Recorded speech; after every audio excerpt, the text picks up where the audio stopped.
जय जय श्री राधे श्याम। भागवत धर्म दर्शन यूट्यूब चैनल में समस्त भगवत प्रेमी भक्तों को, विद्यार्थी जनों को एवं संत महापुरुषों को हार्दिक स्वागत करते हैं। आज हम लोग अध्ययन करेंगे पितृ स्तोत्र के विषय में। मार्कंडेय पुराण में जो पितृ स्तोत्र है, रुचि मुनि के द्वारा जो रचित पितृ स्तोत्र है, उसका हम लोग आज पाठ करना सीखेंगे, उच्चारण करना सीखेंगे। इस स्तोत्र का यदि आप लोग पाठ करते हैं तो आपके पितर प्रसन्न होकर के आपको खूब आशीर्वाद प्रदान करेंगे। तो यदि आप लोग चैनल में नए हैं तो चैनल को सब्सक्राइब करना है, और यदि पुराने हैं तो आप लोगों को कहने की कोई ज़रूरत नहीं है, आप लोगों को पता है कि शेयर करना है ताकि सभी को इसका लाभ प्राप्त हो सके, सभी को पितृ स्तोत्र पाठ करना आ जाए, यही मेरी हार्दिक इच्छा है। तो विलंब ना करते हुए आइए आज के पाठ में हम लोग प्रवेश करते हैं। तो सबसे पहले देखिए, हम पितृ स्तोत्र पाठ करना सीखने से पहले हम समझें कि महात्म्य क्या है, महिमा क्या है आखिर के इस पितृ स्तोत्र की। पितृ स्तोत्र के विषय में कहते हैं, स्वयं पितर ही कह रहे हैं मार्कंडेय पुराण में, क्या लिखते हैं, यदि श्राद्ध पक्ष में इस स्तोत्र का पाठ करते हैं तो क्या लाभ मिलता है। कहते हैं, शरत काले पठितम श्राद्ध काले प्रयच्छति अस्माकं में तत्पुरुषैः तृप्तिं पंचदशाब्धिकीं शरत्काले पठितं श्राद्धकाले प्रयच्छति अस्माकमें तत्पुरुषैः तृप्तिं पंचदशाब्धिकीं। कहते हैं कि शरत ऋतु में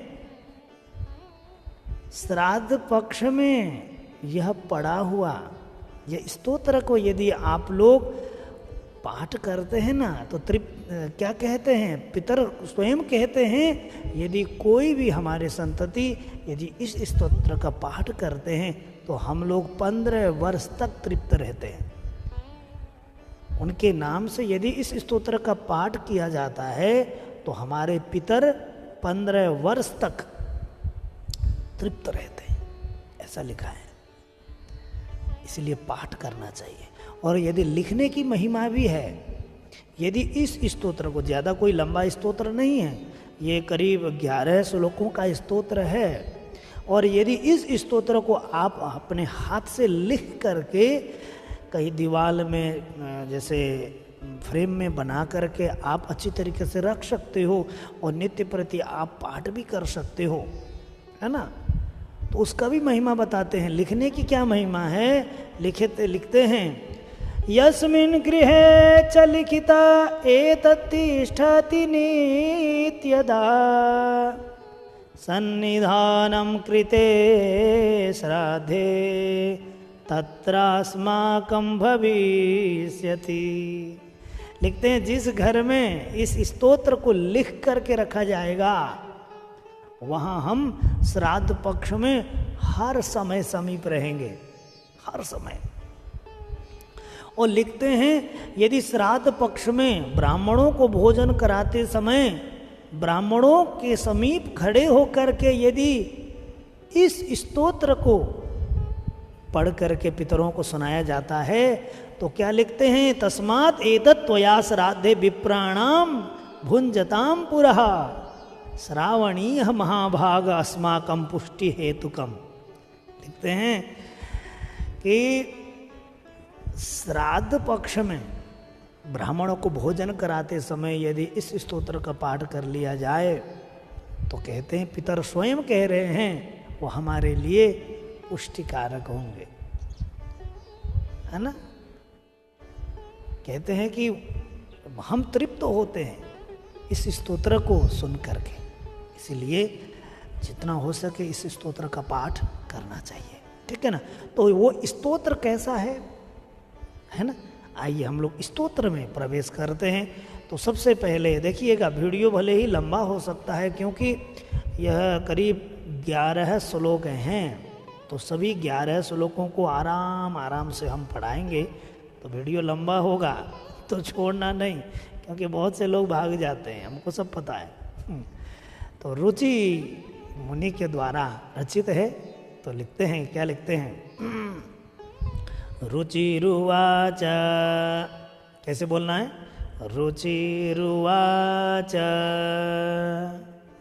अब पहला श्लोक देखिएगा, इसमें लिखते हैं अर्चितानाम मूर्तानाम पितॄणां दीप्ततेजसां नमस्यामि सदा तेषां ध्यानिनां दिव्यचक्षुषां। कैसे बोलेंगे? अर्चितानां ममूर्तानां पितॄणां दीप्त तेजसां। ठीक है, नीचे दिव्य है, ऊपर दीप्त है। तो अर्चितानां मूर्तानां पितॄणां दीप्त तेजसां नमस्यामि सदा तेषां ध्यानिनां दिव्य चक्षुषां। इसका अर्थ क्या है? मैं अर्चित अमूर्त दिव्य तेज वाले ध्यानी नाम दिव्य चक्षुषाम, ध्यानी और दिव्य चक्षु वाले पितरों को नमस्कार करता हूँ। श्लोक का तात्पर्य अर्थ है अर्चितानाम अमूर्तानां पितॄणां दीप्त तेजसां नमस्यामि सदा तेषां ध्यानिनां दिव्य चक्षुषां। ठीक है, अब दूसरा श्लोक देखिए, तो उच्चारण करना सीखिएगा। क्या है? अर्चितानाम अमूर्तानां पितॄणां दीप्त तेजसां नमस्यामि सदा तेषां ध्यानिनां दिव्य चक्षुषां। ठीक है, अब दूसरे श्लोक देखिएगा। तो दूसरे श्लोक में लिखा है इंद्रादीनां च नेतारो दक्षमारीचयोस्तथा सप्तर्षीणां तथान्येषां तान्नमस्यामि कामदान्। कैसे बोलेंगे? इंद्रादीनां च नेतारो दक्षमारीचयोस्तथा सप्तर्षीणां तथान्येषां तान्नमस्यामि कामदान्। ठीक है, इंद्रादीनां च नेतारो दक्षमारीचयोस्तथा सप्तर्षीणां तथान्येषां तान्नमस्यामि कामदान्। ठीक है, अब देखते हैं तीसरे श्लोक की ओर।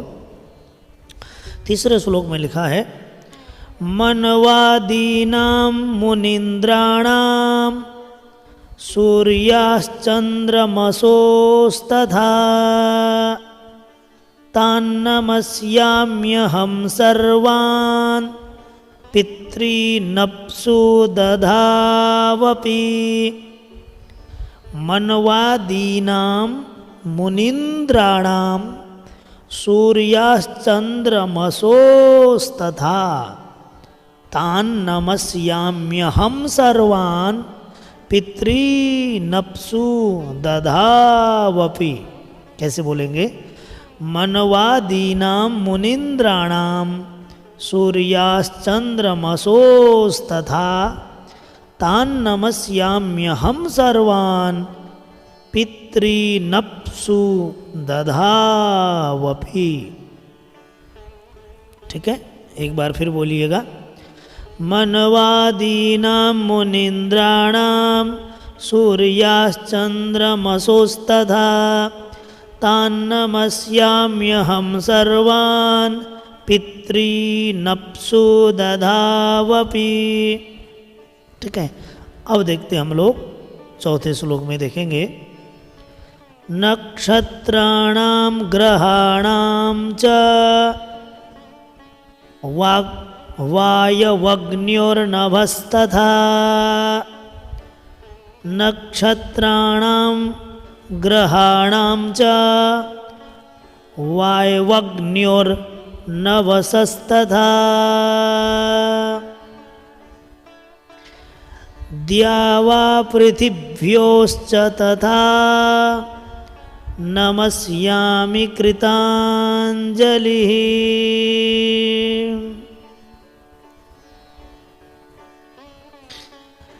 नक्षत्राणां ग्रहाणां च वायवग्न्योर्नवसस्तथा द्यावा पृथिव्योश्च तथा नमस्यामि कृताञ्जलिः।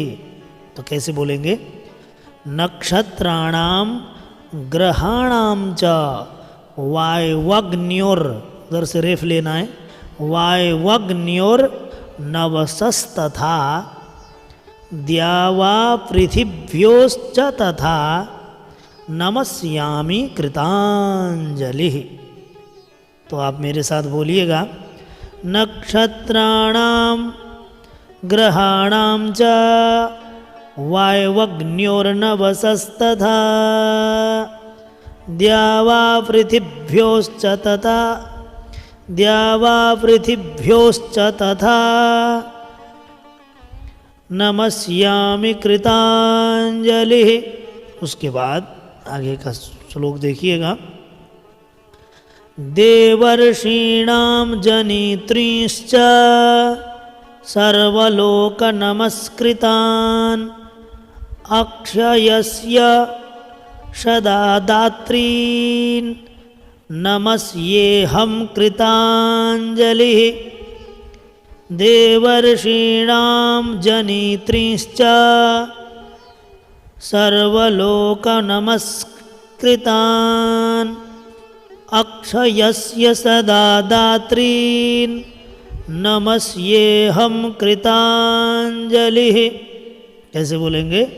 देवर्षीणां जनित्रींश्च सर्वलोकनमस्कृतान् अक्षयस्य सदा दात्रीन् नमस्येऽहं कृताञ्जलिः। उसके बाद आगे देखें, प्रजापतिः कश्यपाय सोमाय वरुणाय च योगेश्वरेभ्यश्च सदा नमस्यामि कृताञ्जलिः। प्रजापतेः कश्यपाय सोमाय वरुणाय च योगेश्वरेभ्यश्च सदा नमस्यामि कृताञ्जलिः। प्रजापते कश्यपाय सोमाय वरुणाय च योगेश्वरेभ्यश्च सदा नमस्यामि कृताञ्जलिः। उसके बाद आगे देखिएगा, नमो गणेभ्यः सप्तभ्यस् नमो गणेभ्यः सप्तभ्यस् तथा लोकेषु सप्तसु। नमो गणेभ्यः सप्तभ्यस् तथा लोकेषु सप्तसु। स्वयंभुवे नमस्यामि ब्रह्मणे योगचक्षुषे। स्वयंभुवे नमस्यामि ब्रह्मणे योगचक्षुषे। तो कैसे बोलेंगे? नमो गणेभ्यः सप्तभ्यस् तथा लोकेषु सप्तसु। स्वयंभुवे नमस्यामि ब्रह्मणे योगचक्षुषे। उसके बाद आगे देखें, अगला श्लोक है, सोमाधारान् पितृगणान् योगमूर्तिधरांस्तथा नमस्यामि तथा सोमं पितरं जगतामहम्। सोमाधारान् पितृगणान् योगमूर्तिधरांस्तथा नमस्यामि तथा सोमं पितरं जगतामहम्। तो सोमाधारान् पितृगणान् योगमूर्ति धारांस्तथा नमस्यामि तथा सोमं पितरं जगतामहम्। ठीक है, उसके बाद आगे का श्लोक देखिएगा। अग्निरूपांस्तथैवान्यान् नमस्यामि पितॄनहम्। अग्निशोममयं विश्वम् अग्निशोममयं विश्वं यत एतदशेषतः। अग्निरूपांस्तथैवान्यान् नमस्यामि पितॄनहम्। नमस्यामि पितॄनहम्। अग्निशोममयं विश्वं यत एतदशेषतः। ठीक है, अग्निरूपांस्तथैवान्यान् नमस्यामि पितॄनहम्। अग्निशोममयं विश्वं यत एतदशेषतः। उसके बाद आगे का देखिएगा श्लोक 10वां। ये तु तेजसि ये चैते सोमसूर्याग्निमूर्तयः जगत्स्वरूपिणश्चैव जगत्स्वरूपिणश्चैव तथा ब्रह्मस्वरूपिणः। ये तु तेजसि ये चैते सोमसूर्याग्निमूर्तयः जगत्स्वरूपिणश्चैव तथा ब्रह्मस्वरूपिणः। ठीक है, कैसे बोलेंगे? ये तु तेजसि ये चैते सोमसूर्याग्निमूर्तयः जगत्स्वरूपिणश्चैव तथा ब्रह्मस्वरूपिणः। उसके बाद आगे देखें। तेभ्योऽखिलेभ्यो योगिभ्यः पितृभ्यो यतमानसः नमो नमो नमस्ते मे प्रसीदन्तु स्वधा भुजः। तेभ्योऽखिलेभ्यो योगिभ्यः पितृभ्यो यतमानसः नमो नमो नमस्ते मे प्रसीदन्तु स्वधा भुजः। कैसे बोलेंगे? तेभ्योऽखिलेभ्यो योगिभ्यः पितृभ्यो यतमानसः नमो नमो नमस्ते मे प्रसीदन्तु स्वधा भुजः। ठीक है, तो इस प्रकार से आप लोगों ने पितृ स्तोत्र पढ़ना सीखा। आप उसको अच्छी तरीके से पढ़िएगा, बार बार पहले अभ्यास करिएगा। ठीक है, और लिखिएगा भी। जितना लिखेंगे तो उतना जल्दी कंठस्थ भी होगा। और आराम आराम से पढ़ते रहिएगा। और आप सभी के ऊपर पितरों की कृपा बनी रहे, आशीर्वाद बना रहे, आप लोगों का जीवन मंगलमय रहे, यही मंगलमय कामना करता हूँ। और आप सभी के ऊपर भगवान की भी कृपा बनी रहे। सर्वे भवन्तु सुखिनः, सर्वे सन्तु निरामया, सर्वे भद्राणि पश्यन्तु मा कश्चित् दुःख भाग् भवेत्। मुझे यहाँ से विदा दीजिएगा।